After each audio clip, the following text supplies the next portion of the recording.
Hai guys, kembali lagi bersama gue Wawan Jos. Kali ini gue akan review anime yang berjudul The Eminence in Shadow. Alpha kemudian menyadari kalau mereka semua terpisah satu sama lain, yang rupanya itu dibuat oleh pertahanan Sanctuary.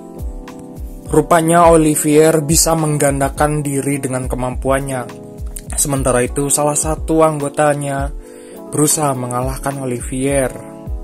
Sementara itu di sisi lain Kageno sedang berjalan berdua bersama Aurora. Di sebuah tebing yang curam, mereka pun menemui bocil kematian Aurora yang masih kecil itu, yang memang terlihat sangat sedih. Tapi tiba-tiba korban di sana berubah menjadi zombie kopet. Sementara itu di sebuah gudang, kemudian Epsilon menemui jurik yang sangat berbeda dan dia pun hilang begitu saja. Setelah itu mereka pun mengobok-ngobok sebuah perpustakaan. Salah seorang di sana bernama Alpha menemui sebuah kamera Polaroid yang ditemukan. Sementara itu Kageno di sebuah tebing itu berusaha mengalahkan zombie yang menyerangnya. Delta berusaha mati-matian untuk mengalahkan Olivier di tempat itu. Olivier pun sampai kaget karena dia bisa mengalahkannya dengan kekuatan sendiri, bagaikan solo versus squad. Setelah itu Aurora beserta Kageno menemui sebuah pedang di depan pintu yang bersegel. Menurut Kageno, kalau pedang itu sangat memiliki kekuatan yang hebat, bisa-bisa mematahkan pedang yang dimilikinya. Sementara itu di sisi lain, Alpha menemui Olivier, yang rupanya dia adalah seorang bondon yang berbentuk patung. Tapi tiba-tiba karena billing warnet sudah habis, mereka pun kemudian kembali lagi ke alam isekai sebelumnya menggunakan portal. Mereka juga meninggalkan Olivier sendirian dan berdua di sana.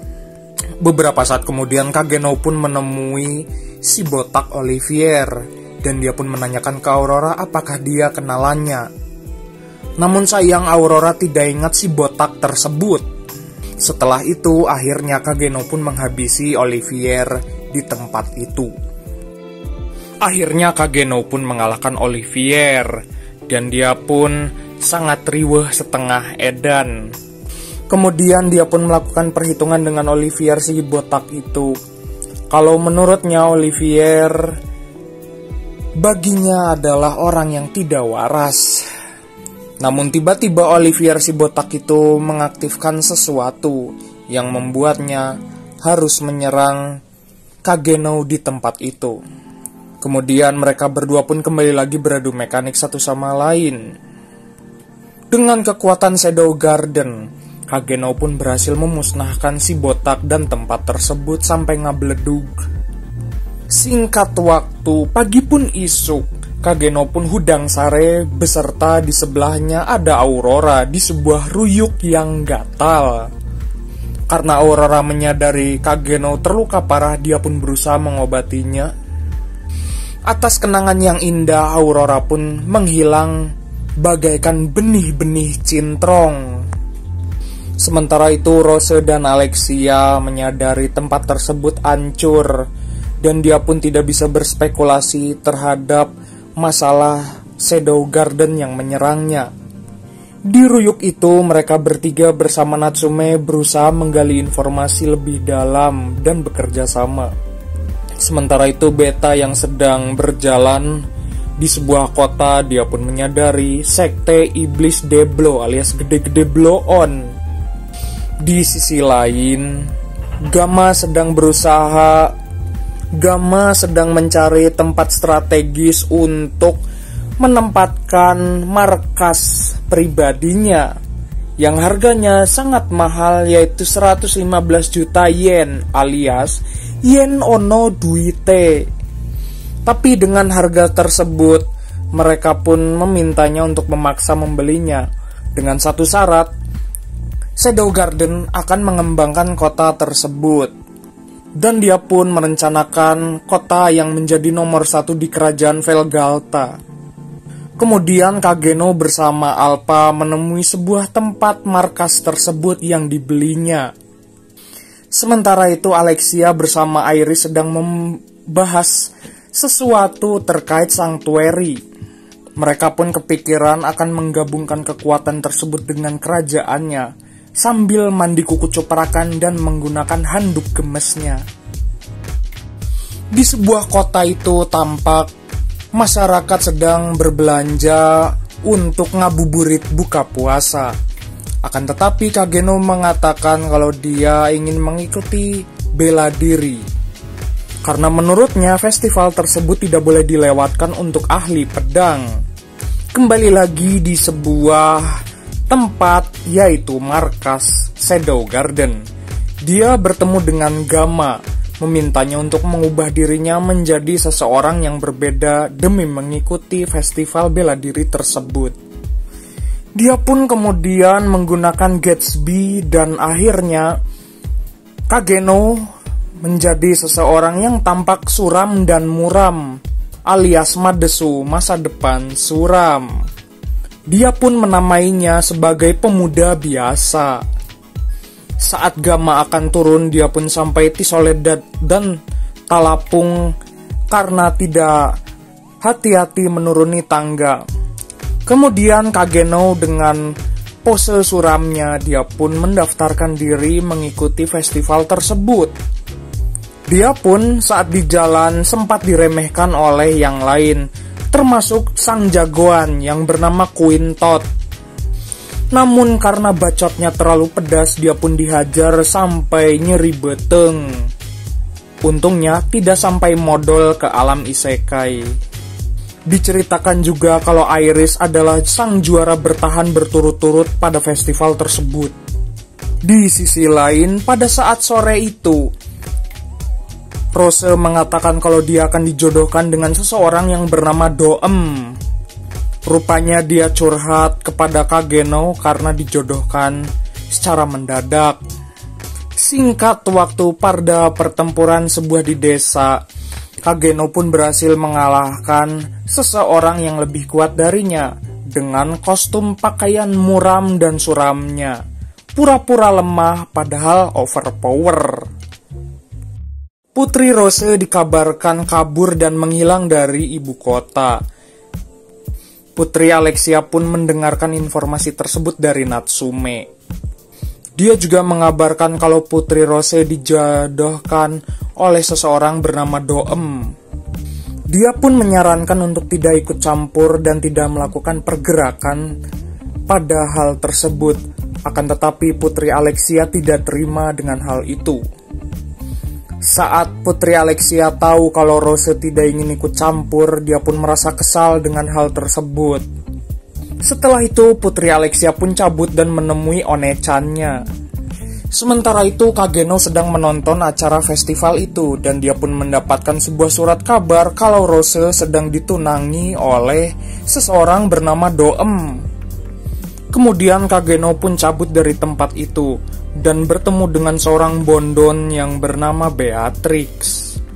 Beatrix pun menyadari kalau Kageno beraroma elf.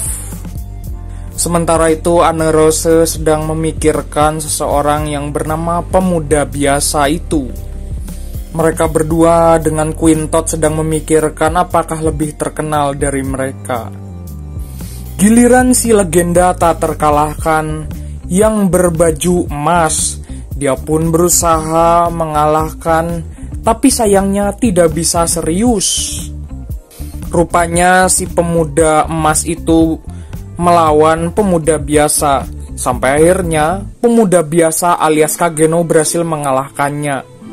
Kemudian Iris menemui Glenn. Dan dia pun menargetkan Doem untuk jadi sasaran empuknya. Dia pun memintanya untuk tidak terlalu ikut campur dengan kerajaannya. Sementara itu, Kageno berhasil mengalahkan musuh yang lain di festival tersebut. Tiba-tiba saat akan keluar dari tempat pertandingan, Kageno pun menemui seseorang bernama Anne Rose. Dan dia pun penasaran dengan kekuatannya. Kageno bermimpi merasa dikalahkan oleh seseorang pada pertandingan tersebut. Kemudian salah seorang temannya menghampirinya di sebuah kamar. Kalau dia berhasil menangkap seorang penjahat mendapatkan 10 juta yen. Rupanya seseorang itu menculik Putri Rose. Setelah itu, Kageno pun berjalan-jalan di kota dan mengetahui dari sebuah koran kalau Putri Rose diculik pergi entah kemana. Dia pun kepikiran kalau Rose apakah masih selamat dari penculikan tersebut. Kemudian dia pun kembali lagi bermain piano. Tujuannya sebagai Shadow Garden, dia pun berusaha untuk menghindari berteman dengan seseorang. Singkat waktu, Kageno menemui Epsilon yang dia pun bernyanyi cover lagu Kamari Pas Urang Modal sesuai yang diajarkan olehnya. Epsilon pun diundang di sebuah kerajaan Oriana. Sementara itu di sisi lain Natsume dan Putri Alexia menyusuri tempat terowongan tersebut. Rupanya mereka berdua sedang berusaha mencari Putri Rose. Sementara itu Rose yang sedang dia pun kepikiran dengan keluarganya, yaitu babehnya di sebuah kerajaan. Dia pun rupanya memberontak dan akhirnya ditangkap oleh para penjaga di sana. Dia pun kemudian rungkat dan berjalan asruk-asrukan di dalam gorong-gorong yang gelap. Dia pun kemudian berharap kalau Kageno bisa menemui dirinya dan menemukannya. Sampai akhirnya Rose berjalan ke dalam dan dia pun menemukan seseorang Shadow Garden yang sedang memainkan piano. Yang rupanya dia adalah Kageno.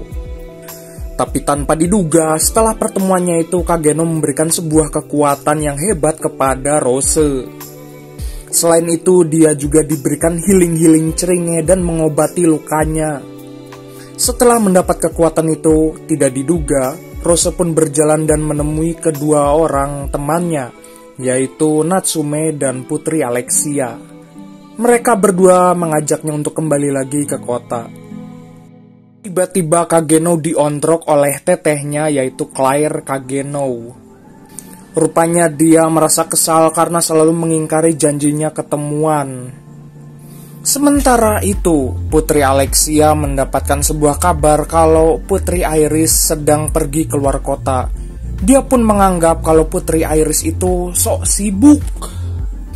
Di sisi lain, Kageno pun mendapatkan tempat kursi panas untuk duduk menonton pertandingan festival tersebut. Rupanya itu adalah undangan dari Iris, dan dia pun duduk bersebelahan bersamanya.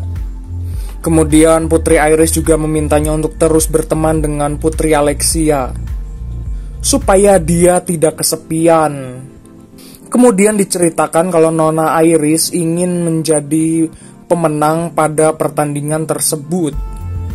Sementara itu Iris juga masih bertanya-tanya tentang Anne Rose di pertandingan tersebut. Apakah kemampuannya lebih hebat darinya? Kemudian Kageno berjalan di sebuah lorong dan tidak diduga bertemu dengan Beatrix. Rupanya mereka berdua saling bertukar hamburger satu sama lain. Wah, enak nih. Singkat waktu, Anne Rose pun melakukan pertandingannya. Di sebelahnya ada Doem bersama dengan Putri Iris, dan dia pun bertanya-tanya kekuatan dari Anne Rose. Rupanya Anne Rose bertanding melawan dengan pemuda biasa yang pura-pura sebagai Kageno. Mereka berdua kemudian beradu mekanik pada pertandingan tersebut. Anne Rose pun dibuat ripuh setengah edan karena kekuatan pria biasa itu sangatlah hebat. Namun beberapa saat kemudian Anne Rose pun digoleprak dan kalah dalam pertandingan tersebut. Sementara itu Iris dan Doem menyadari kekuatan pemuda biasa itu lebih hebat dari Anne Rose. Kemudian Doem pergi ke sebuah lorong. Dia pun menyadari kalau pemuda biasa itu bukanlah orang yang biasa-biasa saja. dia pun berencana akan menyingkirkan orang tersebut. Di masa lalu, Iris sudah memiliki bibit-bibit Bondon dan mampu mengalahkan saat latihan dengan kesatria di kerajaannya. Selama kehidupannya sampai sekarang, dia pun dielu-elukan oleh para rakyat di sana. Tapi karena pertaruhan dengan Doem, dia pun berusaha kalau dia pun sebenarnya punya kekuatan yang lebih hebat. Singkat waktu, Kageno pun kembali lagi berduduk di sebelah Putri Iris dengan minum kopi susu. Capodol luwak. Beberapa saat kemudian, Beatrix rupanya diundang oleh Putri Iris. Dia pun sempat ditahan oleh penjaga di sana, namun akhirnya bisa duduk bareng karena undangan tersebut. Kemudian karena ada seorang tamu di sana, dia pun menyadari kalau Sid Kageno itu adalah seseorang yang punya kekuatan. Namun Kageno merasa merendahkan dirinya kalau dia masih belajar. Sementara itu Doem sedang memikirkan rencana sesuatu dan menyuntikkan suntikan berdemek kepada babehnya Putri Iris. Doem juga menyadari kalau pemuda biasa itu adalah seseorang yang dari negeri seberang. Saat berjalan di tempat duduk VIP, Beatrix menyadari ada bau jigong yang menghinggapi dirinya. Namun dia tidak terima dan mendorong babehnya Iris. Akhirnya giliran Putri Iris melawan Cid Gageno yang pura-pura menjadi pemuda biasa yang sangat muram. Mereka pun kemudian beradu mekanik satu sama lain. Tapi rupanya bukan sekedar adu mekanik. Mereka menggunakan teknik menghipnotis yang rupanya para penonton di sana terheran-heran karena Putri Iris tidak biasanya mengalah begitu saja dan terdiam. Setelah terkena halusinasi, akhirnya Putri Iris kalah dan takluk dalam pertandingan tersebut. Tapi tiba-tiba Rose pun datang. Rupanya Rose akhirnya menghabisi babehnya yang apruk-aprukan karena disuntik-suntikan berdemek oleh Doem. Akhirnya Kageno dengan pura-pura menjadi manusia biasa itu ikut menyerang dan mengalahkan pasukan di sana. Yang rupanya Rose pun menyadari di masa kecilnya kalau dia adalah manusia stylish, pembunuh stylish istilahnya. Tiba-tiba ada serangan dari Shadow Garden. Rupanya Shadow Garden itu datang menghampiri Beatrix dan beradu mekanik berdua di sana saat hujan kuku cuprakan. Namun tiba-tiba datang juga Putri Iris mencoba mengalahkannya berdua. Namun sayang, Kageno menganggap Putri Iris itu cupu karena menggunakan sihir kuno. Putri Iris berusaha mengalahkannya dengan pedang Mamang Slebeu. Sementara itu Rose menemui Alpa di sebuah gang senggol. Dia pun kemudian bersumpah bertarung bersama dengan Shadow Garden. Di sisi lain Kageno sedang beradu mekanik dengan Beatrix dan Iris. Mereka pun beradu mekanik di atas sebuah gerbong kereta. Palaur jatuh memang. Sampai akhirnya kedua Bondon itu pun takluk dan tidak dapat mengalahkan kekuatan dari Shadow Garden. Setelah ngakak seedan-edannya, Kageno pun akhirnya mengubah dirinya menjadi seorang iblis kopet dan membuat sebuah area di sana. Rupanya area sihir itu membuat area tersebut kembali lagi menjadi cerah. Akan tetapi saat Kageno kabur, Putri Iris pun merasa kesal dan membara. Di akhir cerita, Kageno pun kembali lagi menjadi seorang siswa di sebuah sekolahan. Dia juga bersama temannya pergi naik kereta ke sebuah asrama sekolahan tersebut. Mereka juga membahas tentang sinar sihir yang menyelimuti kota tersebut. Mereka pun sangat takjub dengan kekuatannya. Kemudian Rose pun diajak oleh Alpha untuk berlatih di sebuah tempat dan dia pun dinamai dengan nomor 666.